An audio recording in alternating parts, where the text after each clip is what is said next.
Good morning. We're here today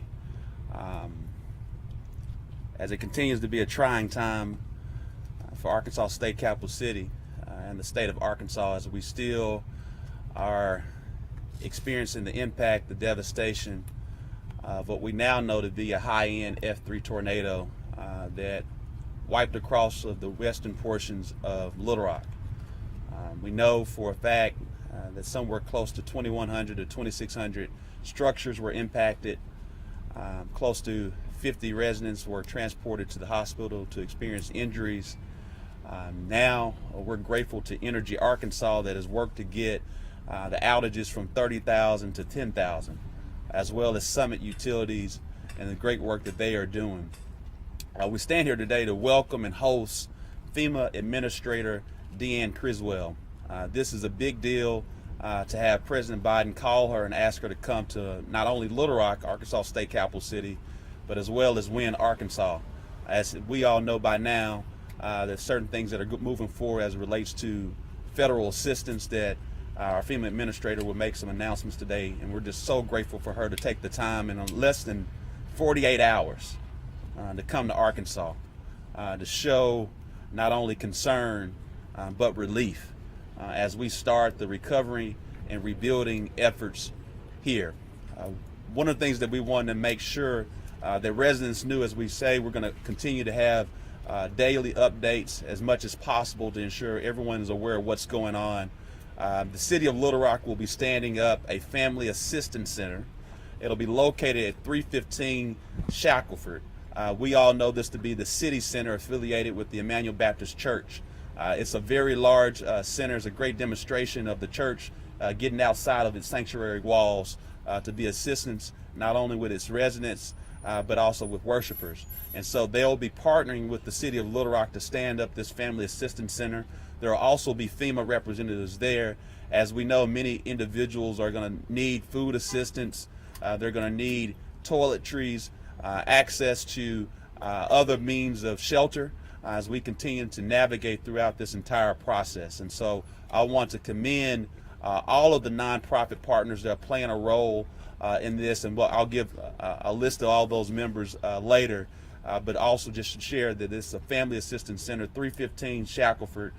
We will stand that up starting tomorrow at 10 a.m. I believe the hours will be from 10 a.m. To 7 p.m. I'll give all the list of partners here shortly, but wanted to make certain 315 Shackelford Family Assistance Center stood up by the City of Little Rock Emmanuel Baptist Church at the city center, where residents will be able to get as much information as they can at a central location as it relates to the needs of today.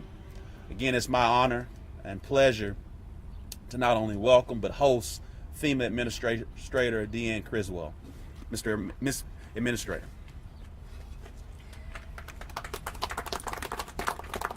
Mayor Scott, thank you so much, and it's been great to get to know you today and talk with you and really understand the impacts that Little Rock has experienced. I'm also grateful that Lieutenant Governor Rutledge and Attorney General Griffin have joined us here today, and it's really important for me to be able to get here on the ground and talk to the local and the state officials so I can see firsthand and hear the stories about what impacts these communities have faced.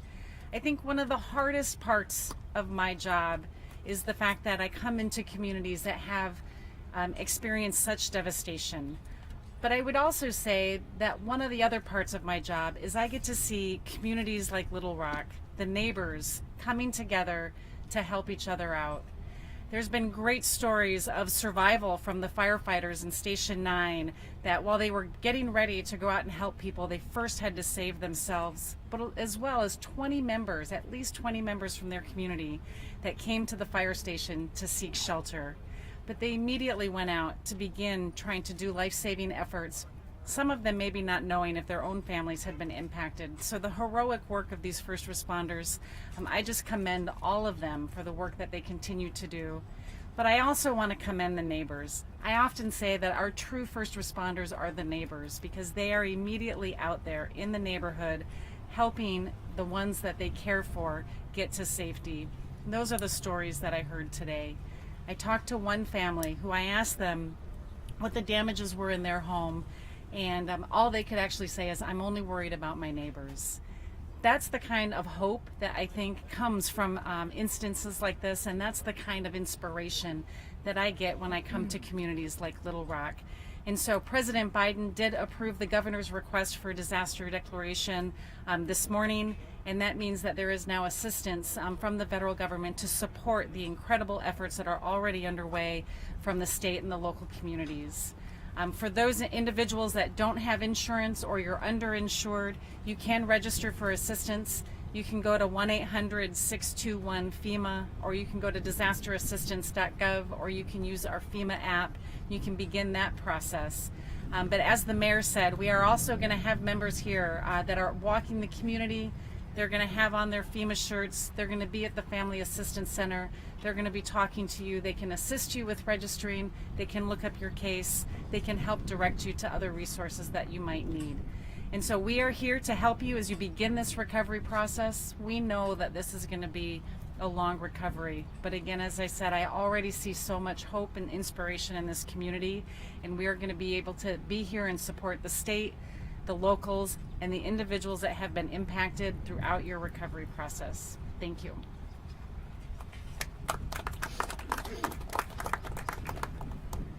Today, I want to take this time to share appreciation to Governor Sanders and her team. Many, as you know, we toured together alongside some members of the state legislative community within Little Rock and Central Arkansas yesterday. It shows the seamless communication between state and local, and how we stand in a united front to do what's best for our residents and our constituents. Because at the end of the day, it's about one voice, one opportunity to serve, and that's what we're doing right now together. Today we have with us, it's a pleasure to have Lieutenant Governor Leslie Rutledge, who also toured with us today, and Attorney General Tim Griffin, who toured with us as well. They'll share their perspectives as we continue to respond and recover as one body here in the state of Arkansas. Lieutenant Governor Rutledge, and then Attorney General Griffin. Thank you, Mayor, and we appreciate the Mayor and his team showing us today the devastation right here in Little Rock. But we're so grateful to have the FEMA Administrator Griswold with us, because it's important as we go through these trying days. I know I'm a little shorter than the Mayor, so thank you. As we go through these trying days in our state, the response is incredible. The response before the storms hit and devastated these homes, the emergency alerts that went out, the news media, the local media that took care of our friends and neighbors, that's what allowed these families to get into those rooms of safety in their homes. As we stood on the backs of Fire Station 9 just now and looked out across that valley where homes were devastated, what we didn't see were homes that were devastated and lives lost. And it was because of those emergency responders and the emergency response going out. Tragically, we lost 5 Arkansans' lives in this. And we are going to lift those Arkansans, their families, up in our prayers. But as you heard from the administrator and from the mayor and from our governor, Arkansans are resilient. And Administrator, what I will tell you, when you go see Wynn later today, you're going to see this same sort of love from neighbor to neighbor and from town to town, whether it's North Little Rock, Jacksonville, Wynn, Sherwood, or right here in Little Rock. Arkansas truly is one big small town.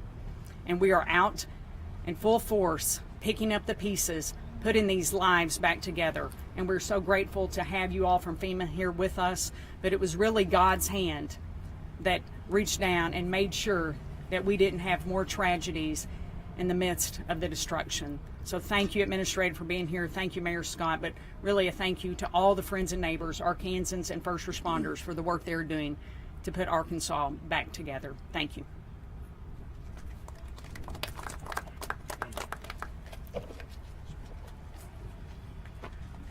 I want to echo the comments about cooperation, particularly between the federal government, the state, and local.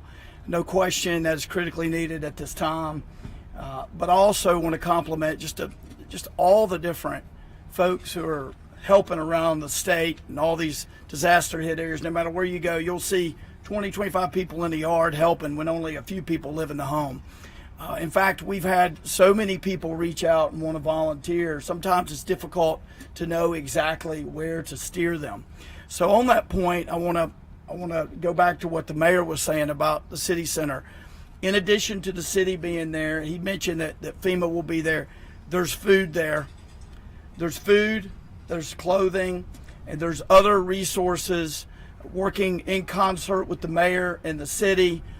The disaster relief from Southern Baptist Convention, the Salvation Army. It's sort of a concentration of these things. There's groceries, and I think they're making, at some points during the day, every day, they're going to be making fresh food for folks. So that could be a really important resource, City Center on Shackelford. I want to say this too. So you had 99% of the people who are out and about offering to help, they're doing exactly what they ought to be doing. You always have a very, very, very small percentage of unscrupulous people who want to take advantage of this particular tragedy. And I want to mention two in particular. We've already seen some people attempting to scam Arkansans and offering to help in exchange for a deposit, and you may not ever see those people again. So beware, be on the lookout for scammers. One thing you can do to avoid that, deal with FEMA, deal with your insurance company. That is a surefire way to make sure you're dealing with professionals that have your best interests at heart. So beware of those scammers. The other thing I would say is I've gotten two specific reports of potential price gouging. We contacted one of the individuals who's going around getting business. He was from out of state. He had been representing some understanding of Arkansas law that is not accurate. We quickly corrected and educated him on what Arkansas law is, and so we are investigating these reports. If you have something to report in terms of scammers or price gouging, you can go to arkansasag.gov. If you have internet access, you can certainly call our office, 501-682-2007. If you don't get us, leave a message. We're checking them. But we're just alerting people to that. Most people out there are doing what they're doing out of love, but you do have some of those unscrupulous people. We just need to continue to pray for our communities and do what we're doing. You can already see progress in some of these areas. I was in North Little Rock yesterday, and you've heard all the stories. There's just a lot of love and a lot of hard work all day, every day that neighbors are showing to neighbors. And to be honest, people from the other side of the state who don't know anybody around, they're coming to help as well. And that's a blessing. I want to thank the FEMA Administration, all our folks for being here. I want to thank the mayor and everybody who's reaching out and helping each other. And look forward to continue to work with them over the coming weeks, because this is going to be a long haul effort. Thank y'all. Thank you, General Griffin and Lieutenant Governor Rutledge and Administrator Criswell. I want to take this time to acknowledge Jeff Pitchford, who is the District Director for Congressman French Hill, as well as Jimmy Harris, who is the District Director for Congressman Senator John Bozeman, who are all representing us in the nation's capital. I have been in touch with Senator Cotton as well, and they stand lockstep ready to focus with us from a federal standpoint. Again, the Family Assistance Center is located at 315 Shackelford, the City Center, which is in partnership with the Emmanuel Baptist Church in the city of Little Rock. Organizations that are being very helpful to us that we want to acknowledge and share our appreciation. The Wolf Street Foundation, Arkansas Hunger for Relief Alliance, United Way, Centers for Youth and Family Services, just so many people. Engage Arkansas, Goodwill Industries. They are all working in lockstep with the city of Little Rock as we're here to help our residents. Before we take questions, again, I want to share just how important it is to have the federal, the FEMA administrator, Ms. Deanne Criswell, here within 48 hours here in Arkansas, how much that's impactful from the Biden administration. And as we all know, this is from a holy perspective, whether it's Ramadan in the Muslim faith or Palm Sunday today for Christians, or whether it's holy as it relates to Hindu. We're in a time of spiritual reflection. and we need to continue to focus on how we are unified together in our faith, how we're unified together as it relates to love, and how we're all going to do what we can to do the best for one another. We'll now take this time for questions. So when we talk about federal assistance, many people here have never received that type of assistance. Can you give a little bit more explanation about when we talk about federal assistance, what does that entail exactly? Madam Administrator. Yeah, so for individuals, the first line of support comes from insurance companies. I mean, I was really impressed to see how many insurance companies are already here and have been proactive in that. But we do know that many individuals are underinsured or have no insurance, and so that's where federal assistance can assist. And so those that need additional assistance outside of their insurance company, they can register for assistance with FEMA, and it will include things like helping to do some repairs in their home to make it livable. It can include things like replacing a damaged car. It can include things like replacing appliances, but also providing a place to stay through rental assistance if they need that and their insurance company doesn't cover it. And so those are the types of things that come for individuals. But the other part of this declaration is also covering the overtime expenses that are currently being incurred by the first responders. The cost to do debris cleanup, as we can see a lot of debris in the area. And so those types of costs to the local government are also covered under this disaster declaration. We'll work closely with Governor Sanders' team on any additional federal resources that might need to come in, and I have the ability to bring in the entire federal family to support this. But I would also say, and just echo, we're just one part of the team. So many great volunteer agencies out here. I was able to talk with Goodwill Industries earlier today about the great work that they're doing here on the ground. It really takes all of us to come together to support the recovery needs of everybody in these communities. So let's say somebody does reach out to FEMA and they need help. How long would they have to wait to receive that type of assistance? Yeah, it depends on what their needs are, right?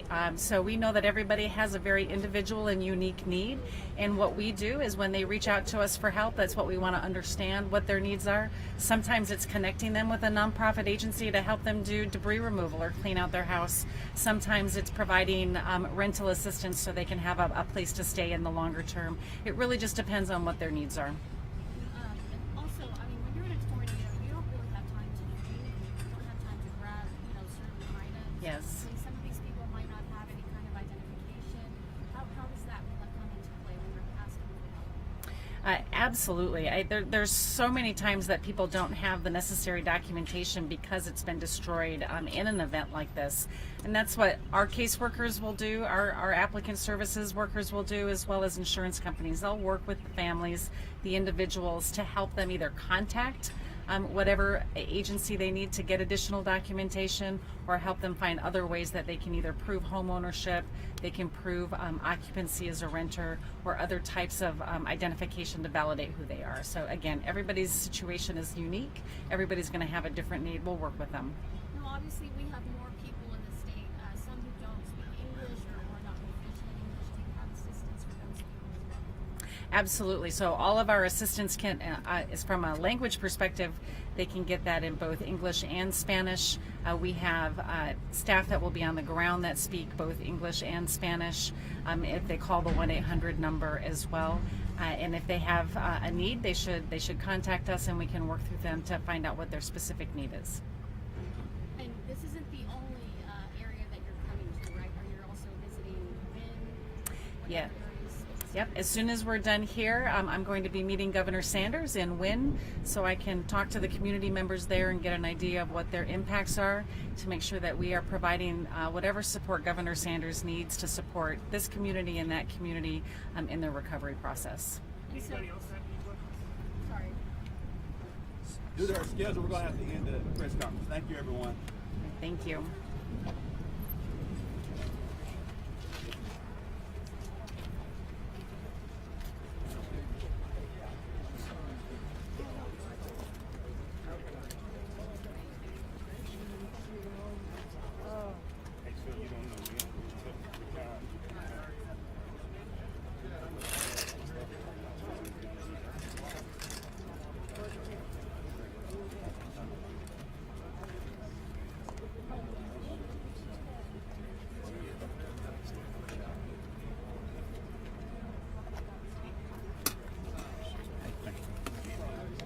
Thank you for letting me latch on to your piggyback on We've my latched on to lots of other people, so that's how it works, right?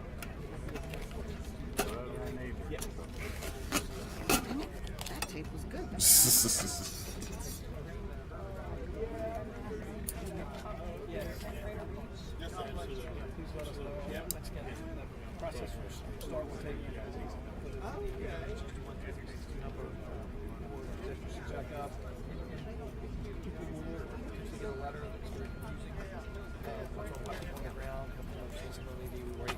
I'm sorry.